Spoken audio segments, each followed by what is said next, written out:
فیہما عینان نضاختان۔ آیت نمبر 50 میں ہم یہ الفاظ پڑھ چکے ہیں، فیہما عینانی، وہاں پہ تجریان پڑھا تھا اور یہاں پہ نضاختان ہے، تو یہ توجہ سے یاد کرنا چاہیے، کہیں یہ غلطی ہو کہ وہاں سے یہاں پہنچ جائیں، یا یہ آیت پڑھ دیں یا وہ آیت پڑھ دیں، یہاں سے وہاں پیچھے چلے جائیں۔ تو حفظ کے لیے یہ ضروری ہے کہ دونوں آیات صحیح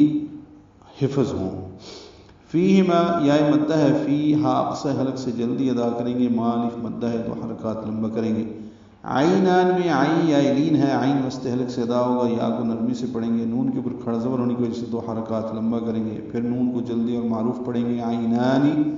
نضاختان میں نون کو ضاد سے ملانا ہے، ضاد پر ہے،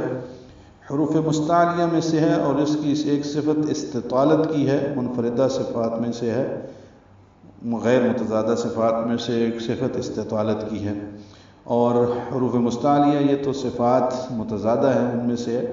ضاد پر ہے، موٹا کریں گے، زبان کا پچھلا حصہ اوپر کی جانب اٹھائیں گے، زبان تالو سے لگائیں گے، زبان کی کروٹ جو اس کی استطالت کی صفت ہے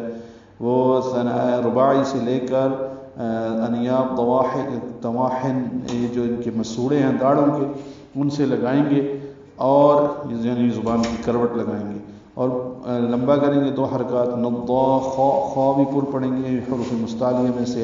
تا باریک پڑھیں گے، لمبا کریں گے، اور نون ساکن پہ اظہار ہوگا، وقفا نضاختان۔ ان میں فواروں کی طرح ابلتے ہوئے 2 چشمے ہیں۔